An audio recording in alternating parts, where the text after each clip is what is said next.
Sir ID விங்கை பொறுத்த வரைக்கும் DMK ID wing பயனியர் அவங்க ரொம்ப ஸ்ட்ராங்காக இருக்காங்க. மீடியாவை கண்ட்ரோலில் வச்சுட்டு இருக்காங்க. ஒரு சின்ன பிரமாணியா திரு சபரீசன் அளவுக்கு இந்த ஆப்ரேஷனை பண்ணுறாரு அப்படின்னா அந்த அளவுக்கு பயமுறுத்துதாங்க சார். பயமுறுத்துதுன்றதை விட போட்டியே இல்லாமல் பண்ணுறது ஈஸி இல்லையா? எதுக்கு போட்டி போட்டு நான் இன்னும் கஷ்டப்பட்டு சண்டை கிண்டை போட்டுக்கிட்டு ரன்னிங் ரேஸ் போயிட்டு இருக்கேன், எதிராளி காலை வச்சு விட்டா ஈஸியா? எதுக்கு அவனும் ஓடி நானும் ஓடி கஷ்டப்பட்டு ரேஸை தொடுறது ஈஸி இல்லையா? வியூக வகுப்பு நிறுவனம் ஒரு கட்சி ஜெயிக்கிறதுக்கு அந்த அளவுக்கு முக்கியம் அப்படின்னு அவங்க உணர்றாங்களாங்க சார்? அவங்களுக்கு தெரிஞ்சதுனால தானே ஷோ டைமை தூக்குறாங்க, ஐபேக்கை தூக்குறாங்க. பிரசாந்த் கிஷோர் 21 தேர்தலுக்கு வேலை செய்து சென்ற பிறகு பிரசாந்த் கிஷோருக்கு மட்டும்தான் மூளை இருக்கா? நமக்கு இல்லையா?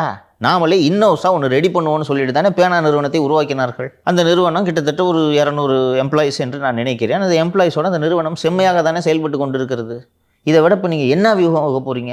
எதுக்கு ஐபேக்கு, எதுக்கு ஷோ டைம் சொல்லுங்கள்? 10 கோடி ஜஸ்ட் ஃபார் கன்சல்டன்சி. எம்ப்ளாயிஸ்லாம் கிடையாது, அவங்களுக்கு செலவே கிடையாது.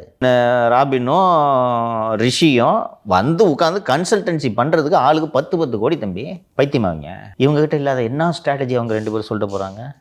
அவங்க ஏடிஎம்கேக்கு போகக்கூடாது.